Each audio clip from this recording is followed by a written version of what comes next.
A graça e a paz, irmãos e irmãs. É uma alegria poder estar com você nessa manhã, poder saber que vocês também do outro lado nos acompanham. Alguns que não podem, de fato, estar presente, outros que, por razões diversas, estão acompanhando a transmissão do culto aí pelas nossas redes. A Milena colocou aqui, olha, eu estou indo para o trabalho adorando a Deus, Ela trabalha em hospital, normalmente os plantões dela podem ocorrer nos finais de semana também. A Vivian, lá de Votuporanga, diretamente de Votuporanga, acompanhando também a celebração. Enfim, vários irmãos, amigos que também estão conosco nessa manhã. Deusimar diz que não está com a saúde boa nessa manhã, uma pressão muito alta. Depois a gente vai orar por sua vida, Deusimar, e pela vida também de outros que, porventura, estejam com a saúde aí comprometida nesse dia. Queridos, nós temos a alegria, de poder perceber que Deus está nos chamando para uma vida mais intensa de oração. E aí eu gostaria de frisar apenas uma coisa. A oração, embora tenha esse caráter assim, digamos assim, trabalhoso, que parece uma disciplina, se você não fizer, e às vezes isso amedronta as pessoas, amedronta a gente, mas eu queria afirmar que a oração é, em primeiro lugar, um meio de graça. É um meio de você se aproximar de Deus, é um presente de Deus. Pensa na graça que nos foi dada como salvação, ok? Então, junto com esse presente, vem um combo, um pacote, outras coisas. A maioria das pessoas só recebe a salvação e não pega os combos que estão ali junto com a salvação, A alegria de servir, a alegria de você fazer parte daquilo que Deus está fazendo na sociedade, na igreja, no ministério. E tudo isso, gente, dentro desse combo, a oração ela tem um papel muito importante. Porque a oração te deixa conectado com Deus, ela ajuda você a ouvir a Deus, e ela ajuda você a lidar com quem você é, com quem eu sou. Então Deus vai falando para nós que Ele nos aceita, que Ele nos ama, Ele também vai nos confrontando, Ele vai dizendo, olha, aqui você precisa trabalhar, aqui você precisa obedecer, aqui você precisa tomar atitude. Então é a oração que faz esse trabalho em nós. Então alguém já disse que a oração é como respirar. É como respirar. Se a gente não adota a oração como algo natural, algo assim muito natural, isso quer dizer que a gente está respirando com dificuldade, E talvez até como os nossos patrícios lá de Manaus esteja sem oxigênio. A nossa vida cristã esteja sem oxigênio. Talvez em algum momento da semana ou da sua vida você sente que a vida cristã está muito pesada. Você não está conseguindo respirar, você não está conseguindo viver naturalmente as coisas que Deus te chama para ser e fazer. Então, provavelmente, a sua vida de conversa com Deus, a sua vida de ouvir e falar com Deus esteja enfraquecida. Então, vamos encarar essa coisa da oração como um meio de graça? Vamos encarar isso como meio de graça? Independente se você entrou na torre, não entrou na torre. Eu quero saber se você está sendo convidado por Deus diariamente para falar com Ele. Esse é o ponto. E que isso não seja algo passageiro, como disse o pastor Kleber, Não será, não pode ser algo passageiro. A gente quer realmente, assim, desfrutar dessa graça de Deus. Queridos, eu quero convidar vocês para lermos o texto de Gênesis no capítulo 12, é um texto que foi citado ontem aqui na nossa live de encerramento da torre. Já estava no meu coração esse texto aí durante a semana, mas ele tem a ver com isso que Deus está falando conosco nesses últimos dias, nessas últimas semanas, sobre direção divina, sobre estar na encruzilhada da vida, né? Sobre essa questão de separar tempo para ouvir o Senhor, sobre essa questão de, se eu estou na encruzilhada da vida, para que direção eu vou? Eu vou para lá, eu vou para cá, eu fico, eu saio. Enfim, parece que o nosso personagem desse texto experimentou algo parecido, Abraão.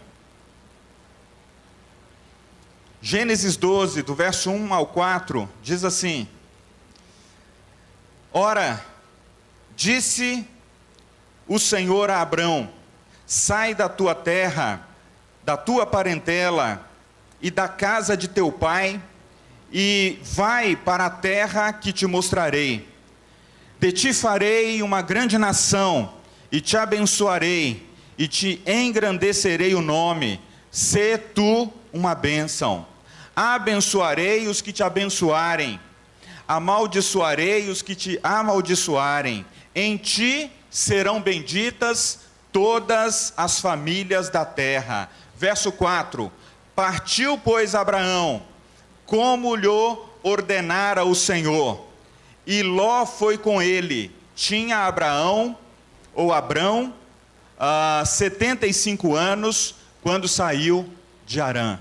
Que Deus abençoe a sua palavra. Queridos, há uma pergunta que sempre está presente na humanidade, que tem a ver com o sentido da vida. Para que eu estou aqui? Para que a minha vida existe, né? E se ela não existisse aqui, e ela fosse lá, né? Se Deus me tirasse da cidade que eu moro, se Deus me tirasse do bairro que eu moro, se Deus me tirasse do lugar onde eu trabalho, se Deus me tirasse da minha escola, como é que ficaria a minha vida? E se de um dia por outro os meus amiguinhos, vocês aí meninos, não estivessem por perto? Olha, eu acho que ia ser bastante desafiador, né? Ia ser bastante difícil. Eu me lembro que algumas poucas mudanças que os meus pais fizeram quando eu era criança, nossa, aquilo era a morte para mim. Eu mudei no mesmo bairro, acho que 2 ou 3 quilômetros, dentro do mesmo bairro. Meu pai tinha 2 casas no bairro. E aí ele vendeu uma, a gente foi para outra. Aquilo parecia que tinha arrancado tudo que eu tinha. Porque eu saía na rua, os meus amigos estavam ali. A gente jogava bola por ali. A gente corria atrás daquelas árvores ali. A escola estava mais perto. Agora eu estou 2 quilômetros longe dos meus amigos. Eu tinha acho que 8, 10 anos de idade. Outras mudanças na vida vieram. E talvez você também tenha experimentado mudanças. Para algumas pessoas, a mudança é difícil, mas tá bom, eu vou encarar. Para outras pessoas não, a mudança pode ser aquela situação em que, olha, a mudança aconteceu, mas eu não me conformo com ela. Eu não me adapto a ela. Olha, eu não consigo me organizar em tudo isso, as minhas emoções não voltaram para o lugar. E isso pode ter acontecido quando você era criança, isso pode ter acontecido na sua fase já jovem e até mesmo depois de casado. E quem sabe, talvez, no fim da sua vida, quando a gente costuma ouvir dos pais ou dos avós, quando eles não estão mais na condição de cuidarem de si mesmos, e aí às vezes ele está na casa de um filho, ele está na casa de uma filha, e aí ele diz assim: olha, eu quero morrer na minha terra. Eu quero ser enterrado lá na minha terra. Não é só a minha sogra que disse não, viu? Eu ouvia dos meus pais, eu quero o meu lugar, eu quero o lugar aquela terra que o meu pai comprou. Eu quero aquela cidade em que eu morava. Parece que eu quero as minhas origens. Eu não sei como você lida com as mudanças, eu não sei como você lida com as suas emoções, mas eu sei que Deus é aquele que nos ajuda a lidar com as mudanças. Deus é aquele que nos ajuda a lidar com quem nós somos e com a pessoa que Ele deseja que cada um seja. Olha, quando Deus olha para meninas e meninos de 8, 10, 12 anos de idade, Deus já olha lá na frente e sabe: olha, eu sei o que eu gostaria que você fosse. Eu sei o que eu tenho, eu sei qual é o plano que eu tenho a respeito de você. E aí Deus, à medida que a gente continua perto dele, ouvindo a voz dele, ele vai falando mais para nós desses planos. Ele não fala tudo.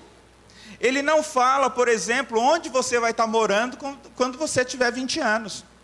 Ele não fala onde você vai estar trabalhando quando você tiver 25, 30 anos de idade. Ele não diz também claramente qual vai ser o trabalho que você vai fazer.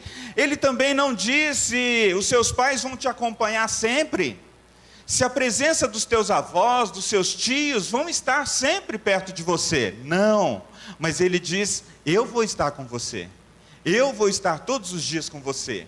E é interessante, queridos, que mesmo que alguém não faça essas perguntas, né, ou possa reprimir essa pergunta a respeito do sentido da vida, por que eu estou aqui, e se eu não estivesse aqui, estivesse em outro lugar, como seria a minha vida?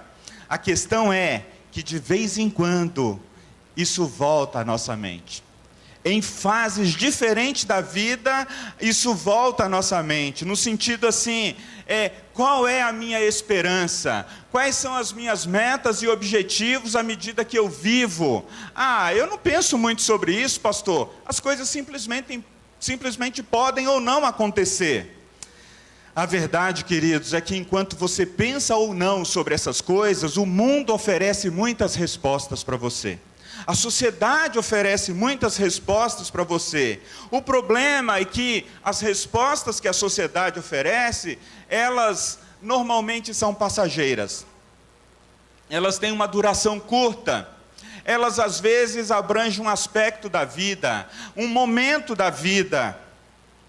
E alguns dirão, na verdade, a vida não tem sentido.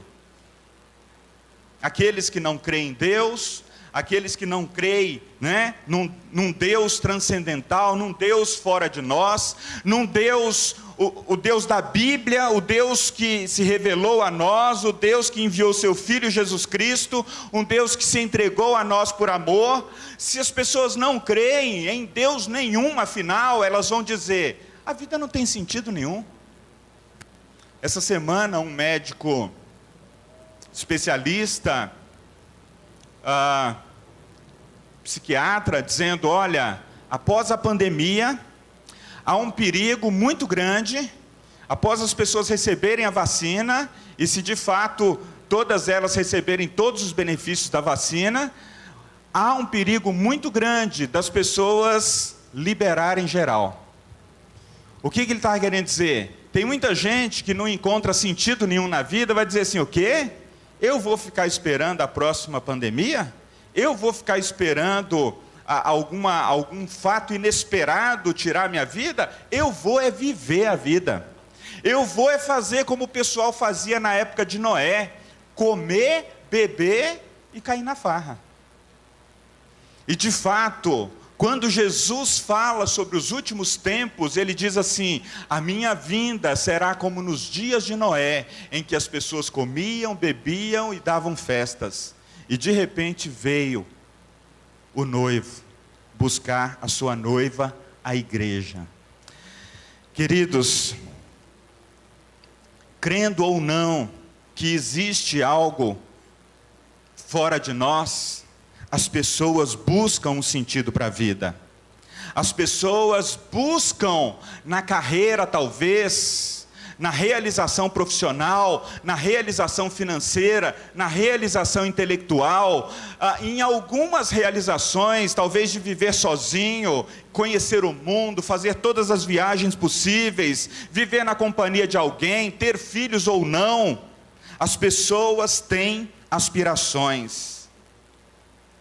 E todas as pessoas, ou pelo menos boa parte delas, em algum momento percebem que para cumprir ou para viver uma parte dessas aspirações, desses sonhos, ou dessas promessas que a vida faz, são necessários sacrifícios, são necessários algumas condições para serem cumpridas. É só você olhar alguma propaganda de TV onde aparece um carro, onde aparece uma casa, onde aparece uma viagem. Quais são as condições para que as pessoas possam experimentar aquela realidade?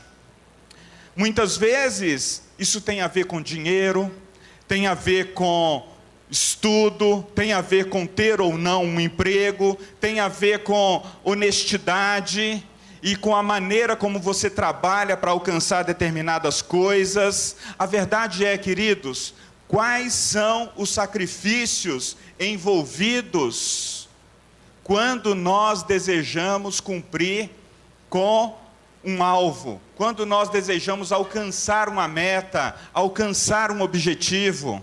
Quais são os sacrifícios?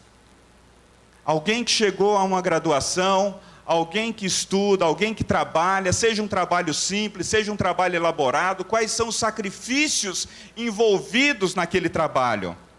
A nossa passagem, queridos, dessa manhã, traz para nós uma transição entre os praticamente 11 primeiros capítulos do livro do Gênesis, no qual a gente percebe ali algumas coisas de maneira muito claras. A gente poderia resumir da seguinte maneira: ora, Deus havia castigado a humanidade por causa do pecado, e o castigo sobre Adão e Eva foi a expulsão do jardim, no Gênesis 3. No Gênesis 4, Caim, ele é obrigado a sair da sua terra e ir para outro lugar, porque ele havia matado, assassinado seu irmão. Primeiro assassinato da história. No Gênesis 7, a gente tem a história do dilúvio, quando Deus então está permitindo e está trazendo o juízo dele sobre toda digamos assim, a humanidade da época. E depois do dilúvio, Deus promete não destruir mais a humanidade daquela forma.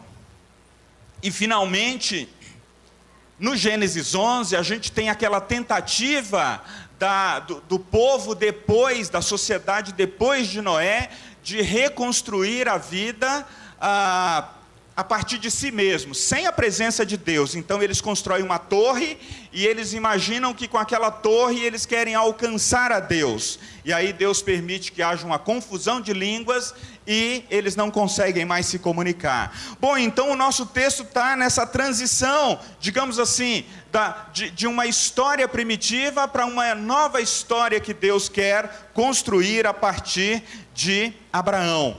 E é interessante, queridos, que a grande e a boa notícia para nós hoje é o seguinte: a última palavra de Deus não é o castigo, mas é o perdão e a misericórdia. A última palavra de Deus para a sua vida, para a minha vida, não é o castigo. Não importa o quanto a gente tenha caminhado longe de Deus, Deus nos chama para voltar a Ele. Deus nos chama para ter de novo um relacionamento com Ele. Deus nos chama para uma nova história. E Ele faz isso principalmente através do Seu Filho Jesus. Ele faz isso principalmente dando de si mesmo. Ele vem ao mundo, Ele nasce como um bebê, Ele cresce como um ser humano, Ele então é intimamente ligado com Deus. Ele oferece a sua própria vida na cruz. E o sacrifício de Jesus na cruz pôde trazer perdão para a humanidade, para você e para as pessoas que ainda nascerão e creem no sacrifício da cruz. Mas, queridos, eu gostaria de falar com vocês nessa manhã sobre a direção divina quando Deus nos diz para sair ou para ficar. Mas eu quero enfatizar o sair, porque esse é o chamado de Abraão. O nosso texto, o ensino teológico do nosso texto mais comum é de que no chamado de Abraão, Deus inicia uma história de patriarcas, de pais da nação de Israel e também de outras nações, de muitas nações. E Deus estabelece a aliança dele com o seu povo, a aliança de Deus com a humanidade. Então, esse é o sentido mais mais comum, é o sentido teológico mais explorado nesse texto. Olha, Abraão, ele representa o pai da fé, aquele que Deus fez uma aliança com ele, e essa aliança chegou até a nós, essa aliança chegou a todas as famílias da terra. Mas, o que eu e você podemos aprender com essa história? O que nós podemos aprender a respeito de direção divina, a respeito de tomar decisões hoje, de ficar onde nós estamos, ou de sair para outro lugar que Deus está nos chamando? Eu gostaria que você guardasse essa frase: a direção divina sempre nos dirá quando ficar ou quando sair.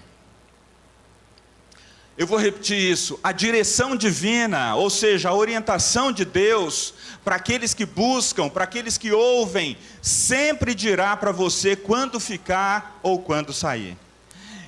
E nem sempre é fácil ouvir a voz de Deus nesse sentido, nem sempre é fácil a gente saber claramente, a gente não tem muitas vezes todas as informações suficientes para tomar decisão, e na maioria das vezes você vai precisar crer em Deus, crer que Ele está falando com você e tomar passos de fé. A primeira coisa que a gente pode aprender, se Deus é aquele que nos dirige a quando sair ou quando ficar, é que quando Deus se revela aqui a Abraão, né, Deus diz para ele: sai da tua terra. A palavra de Deus aqui num primeiro momento é uma ordem, né? Imagina assim, se Deus, ele é descrito na Bíblia, ele é descrito em muitos lugares como o Rei dos Reis, o Senhor dos Senhores. Normalmente um rei, ele não pede, né, o que ele gostaria que fosse feito, né? Vocês já viram algum rei pedindo assim: gente, olha aqui, eu tenho uma proposta aqui, vejam aí democraticamente, o que vocês acham dela? A gente sabe que na monarquia não é assim, né? A gente sabe que um rei, ele se dirige ao povo e diz, mas a Bíblia fala que Deus é um rei justo. É um Deus que trata o seu povo com justiça, com amor, com equidade. Deus não é um rei como os reis do nosso tempo, como os reis das nações, né? Ele é o Senhor dos senhores, o Rei dos reis. Então ele diz para Abraão assim: olha, sai da tua terra. Ele ordena que Abraão saia. Olha, é possível que essa palavra de Deus, essa palavra de ordem, pudesse ter causado um incômodo profundo a Abraão. É possível que Abraão, como um ser humano caído, ou pós-queda, né, aquele que experimentou o pecado, ele pudesse dizer: mas Senhor, o que é isso que você está me pedindo? Poxa vida, eu moro aqui na cidade que o meu pai me trouxe para cá, eu moro aqui neste lugar há tanto tempo. Olha, eu conheço aquele cara que tem uma tenda ali na esquina. Olha, se eu virar aqui esse monte e ir ali, tem o outro ali que trata dos meus camelos, e ele trata muito bem. Olha, todos os meus parentes moram por aqui, eu vou sair da minha terra? Ele poderia ter muitos questionamentos, queridos. Assim como você e eu, se a gente é convidado a sair do lugar que nós estamos, a gente poderia ter muitas questões diante de Deus. Mas o fato, queridos, é que, num primeiro momento, Deus se aproxima de Abraão, dizendo simplesmente: sai. E o que Abraão precisaria abrir mão?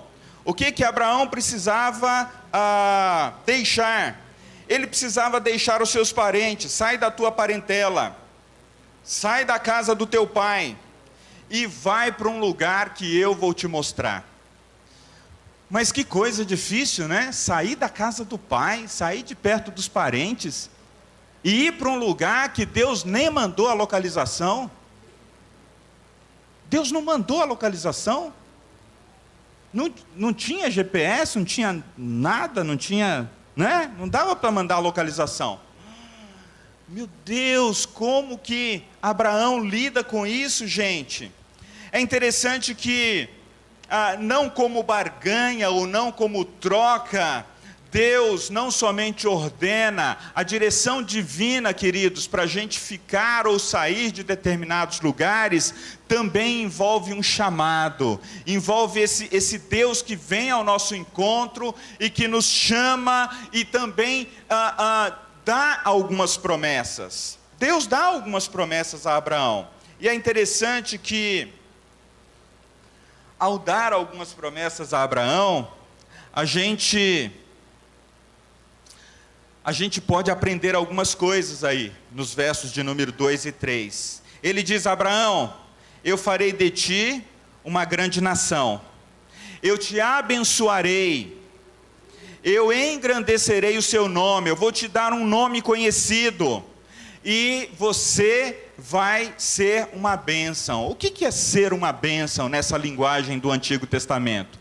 É ter uma vida plena, era ter uma vida de justiça, era ter uma vida que ele experimentaria o cuidado e o favor de Deus, e ele também veria a sua família crescer, e a sua fé ser compartilhada por muitas outras famílias, não somente do lugar que ele morava, mas de toda a terra. Abraão não tinha noção nenhuma de como isso aconteceria, ele não tinha noção nenhuma, queridos. E aí, eu gostaria de fazer a seguinte afirmação para você nessa manhã: a direção de mudar é simplesmente, queridos, a direção de ouvir a Deus e obedecê-lo. Ouvir a Deus e obedecê-lo. Muitas vezes nós olhamos para a direção divina, para a direção de Deus para nós, muitas vezes nós olhamos para aquilo que Deus tem para nós, ou deseja para a nossa vida, como algo que Deus está escrevendo, mas eu também escrevo algumas coisas ali junto com Deus. Queridos, nós não fomos chamados para escrever o final da história. Nós fomos chamados para começar a história. Quando Deus quer mudar um capítulo da nossa vida, quando Deus quer escrever um novo capítulo na nossa história, Ele simplesmente diz: venha, ou simplesmente diz: saia. Agora, é importante também dizer o contrário dessa história, né? Imaginemos se Abraão decide ficar. E se Abraão decide ficar? E se ele decide ficar? Bom, ele manteria as coisas mais ou menos como estavam. Vamos lembrar que Abraão estava com 75 anos. Provavelmente ele morreria naquela terra. E como seu pai foi enterrado em Harã, ele poderia dizer: gente, garanta que eu seja enterrado próximo do meu pai. Ele manteria a sua rotina mais ou menos. Ele já era alguém avançado em idade, ele não tinha filhos, ele poderia manter os seus amigos próximos, ele poderia manter-se perto dos seus parentes, ele poderia manter a sua vida social mais ou menos do mesmo jeito, ele poderia não ter grandes mudanças na sua vida. Agora imaginemos, se Abraão decide ficar, como Deus cumpriria a sua promessa de que Ele faria uma aliança de salvação com os povos, com as famílias da terra, com as nações? Como Deus cumpriria isso? Quem seria essa pessoa no lugar de Abraão? Se a gente pensasse em nomes do nosso tempo, seria o Alex? Seria o José? Seria o Joaquim? Que apareceria na história dizendo: olha, Deus falou com Abraão, mas ele decidiu ficar, então Deus fez de José o pai da fé, uma grande nação. A verdade, queridos, é que Deus cumpriria o propósito da aliança e o pacto de salvar a humanidade com ou sem a resposta de Abraão. Ele faria. Mas Abraão precisava decidir. A direção divina, queridos, para partir ou para ficar, é algo que você precisa ouvir de Deus. E às vezes, ficar ou partir é algo que tem muito a ver com a maneira como nos sentimos confortáveis ou não, onde a nossa vida está naquele momento. Imagina se você estivesse num casamento de 20, 30 anos, ruim, e você tivesse doido para sair daquele casamento. E aí você afinava o seu ouvido com Deus lá, e dizia: Senhor, e aí, saio? Ele: não, fica. Não, Senhor, saio. Não, fica. Então, naquela situação, ficar é a vontade de Deus. É um compromisso que você assumiu diante de Deus. É um compromisso com a família. É um compromisso com os filhos. Ainda que a gente saiba que muitos casamentos, eles não vão até o final. Mas não porque Deus disse para a pessoa: ok, não deu certo, pode sair. Não. Naquela situação era para ficar. Na mensagem que a pastora Gisélia pregou na semana passada, ela cita Noemi como alguém que decide ficar com aquele povo, ficar naquele lugar, quando ela até poderia sair. Então ela diz: olha, esse povo vai ser o meu povo, o seu Deus será o meu Deus, onde você for eu irei, onde você pousar eu pousarei, eu vou ficar aqui. Há pessoas que às vezes têm um desafeto no trabalho e fica doido querendo que Deus dê uma palavra para ele: saia do serviço. Mas você já tem um outro trabalho? Não, é que eu estou desconfortável aqui. Não, é para ficar. Aliás, se todas as vezes que a gente se sentir desconfortável num trabalho a gente mudar, né? Talvez alguém começando a trabalhar, solteiro, ainda sem uma noção do mercado de trabalho, faça isso. E eu já vi muitas vezes, né? Meninos ali 18, 20, até 20 e poucos anos. Ele trabalha porque no final de semana ele vai sair. Ele trabalha porque às vezes ele vai comprar roupa, comprar as coisinhas ali. Ele não é alguém que tem uma responsabilidade com filho, marido, esposa, enfim. Gente, a direção de Deus para ficar ou para sair precisa ser algo claro para você, precisa ser algo que te desperte, precisa ser algo que você realmente diga: não, eu tenho certeza que Deus quer que eu fique, ou que Deus quer que eu saia. Mas na história de Abraão, o chamado é para sair, e é essa ênfase que eu quero dar para a gente encerrar. Abraão, ao sair, ele ouviu claramente Deus dizer: você será uma grande nação, você terá a minha bênção. E a bênção, eu volto a repetir, tem a ver com uma vida mais plena, uma vida que você sabe que se você mora num lugar pequeno, ou se você mora num lugar grande, se você tem recurso ou se você não tem recurso, a bênção e a plenitude da vida, ela te satisfaz. Para você morar numa pequena cidade ou numa grande cidade, para você estar num serviço que é valorizado pela sociedade ou num trabalho que não é tão valorizado pela sociedade. Nossa, pastor, mas isso acontece? Acontece. Pode demorar para alguns, mas acontece. É possível você viver a sua vida profissional durante muitos anos insatisfeito, e é possível que em algum momento você encontre satisfação. Você diga: olha, eu me realizo no meu trabalho. Olha, o que eu faço me realiza. Por quê? Porque você está no lugar que Deus gostaria que você estivesse. E se Deus te convidar para sair daquela situação, provavelmente você, ainda com todas as questões que envolverão a sua saída, que pode ser desfazer de vínculos, desfazer de amizades, ou limitar algumas amizades, você ainda assim sentirá alegria. Você terá um nome conhecido, disse Deus a Abraão, e a partir da sua vida, a partir da bênção que você receber, muitas outras famílias da terra também serão abençoadas. Qual foi a resposta de Abraão? O verso 4 diz: ele partiu. Partiu Abraão. Gente, alguém poderia dizer: esse homem é doido, não sabe a localização, não tem os detalhes, não tem o plano estratégico todinho de Deus escrito. O homem foi, o homem partiu. E o texto diz no verso de número 4, né, Partiu, pois, Abraão, como lhe ordenara o Senhor. Ele não partiu porque ele teve um pensamento, ele partiu porque ele creu na ordem de Deus. E Romanos capítulo 4 vai tratar Abraão como o pai da fé. Em Hebreus, Abraão vai ser lembrado também como esse homem que foi o primeiro que creu, né? E ele é retratado como o pai da fé. Queridos, Abraão partiu, mas a gente sabe que não foi fácil. Ele rompeu com vínculos, ele rompeu com a casa paterna, ele rompeu com a terra no qual ele estava instalado, ele rompeu com tudo que era caro e precioso para ele.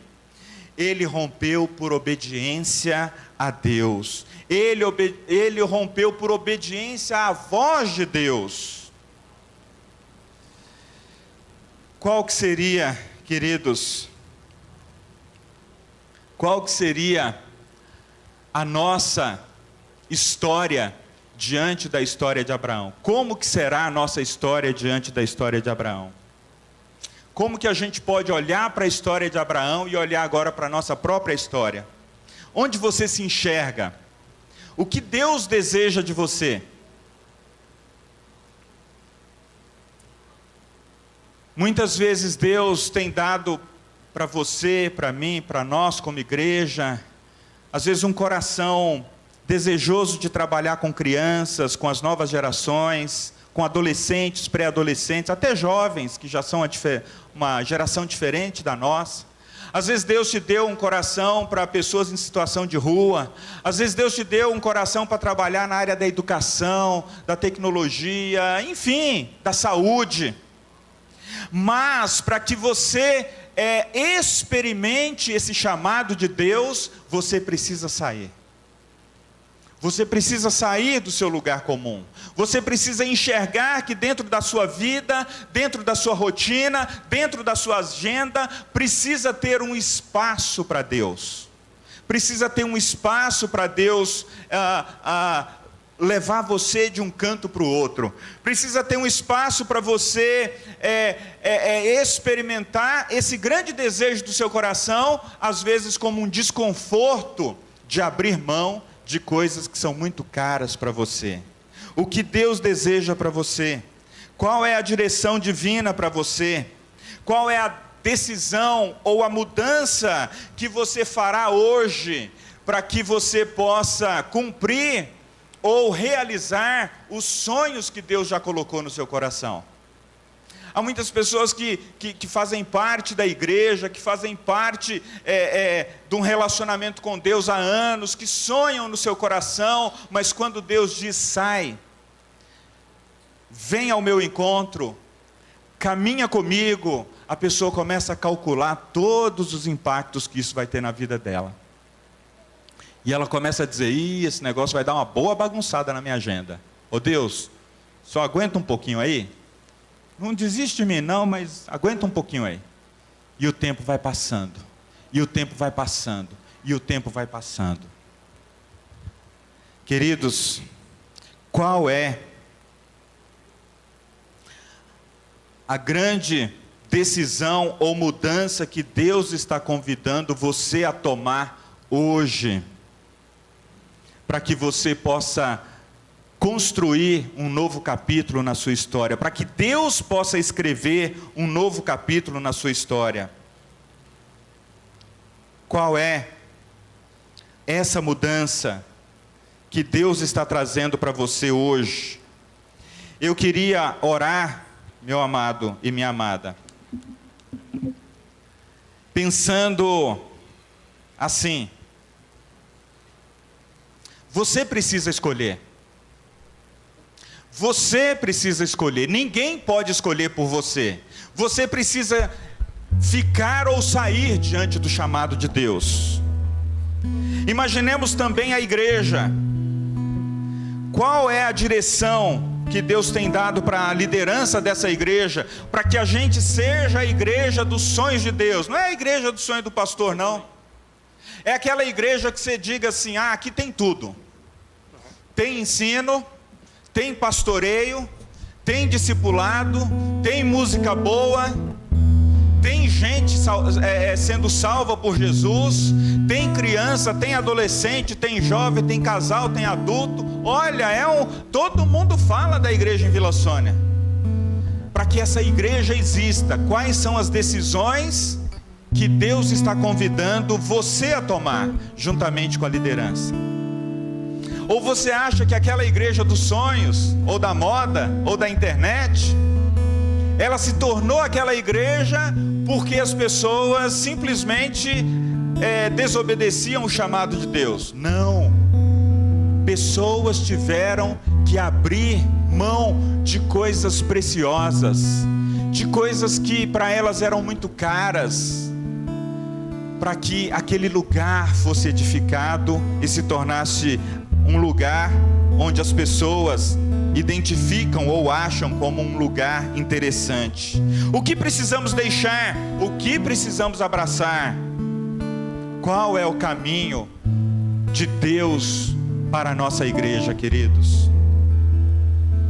O meu desejo, a minha oração, queridos, é que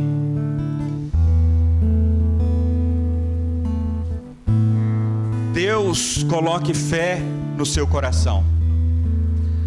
Além da fé salvadora, a fé para dar passos que possibilitem mudanças. Além da fé em Jesus Cristo que nos salvou, a fé que nos leva para um lugar que a gente nunca foi. A fé que nos leva a um relacionamento uns com os outros na igreja que a gente nunca teve. A fé que nos leva à obediência. Você já percebeu que muitos de nós temos fé que Jesus é o nosso Senhor e Salvador, mas essa fé muitas vezes ela não é aplicada às questões da obediência, aquilo que Deus nos chama para ser e fazer? Eu oro também, queridos, para que por fé você pare com aquilo que impede você de viver a história que Deus tem para a sua vida. Eu oro para que por fé você tenha condições de aceitar possíveis desafios que Deus tem para você de mudança. Recentemente eu ouvi uma frase assim: você não é uma árvore. O que você acha que tem que ficar plantado aí a vida inteira? Até porque tem árvores que as pessoas tiram ela inteira e plantam em outro lugar, né? Mas digamos que você imagina que a sua vida não cabe muitas mudanças. Deus não te fez como árvore. É só a figura do Salmo 1. Mas Ele pode tirar de lá e colocar no lugar que Ele quiser. Mas Ele te pergunta, Ele te convida. Pai, nós sabemos que fé implica caminhar. Pai, nós sabemos que fé implica uma abertura para o novo. Pai, nós sabemos que fé implica quase que numa aventura. Pai, nós sabemos que fé implica em aprendizagem, um novo horizonte, um novo futuro, algo novo, Senhor. Pai, eu peço que nós possamos ter essa experiência da fé como mudança, da fé como aprendizagem, da fé como uma disposição a caminhar para um lugar que a gente ainda não sabe exatamente como é e como será. Ajuda-nos, Senhor, que a nossa resposta seja de obediência, que a nossa resposta seja a de Isaías: eis-me aqui, Senhor, envia-me a mim. Que a nossa resposta seja: Senhor, eu quero ouvir mais a Tua voz, em nome de Jesus.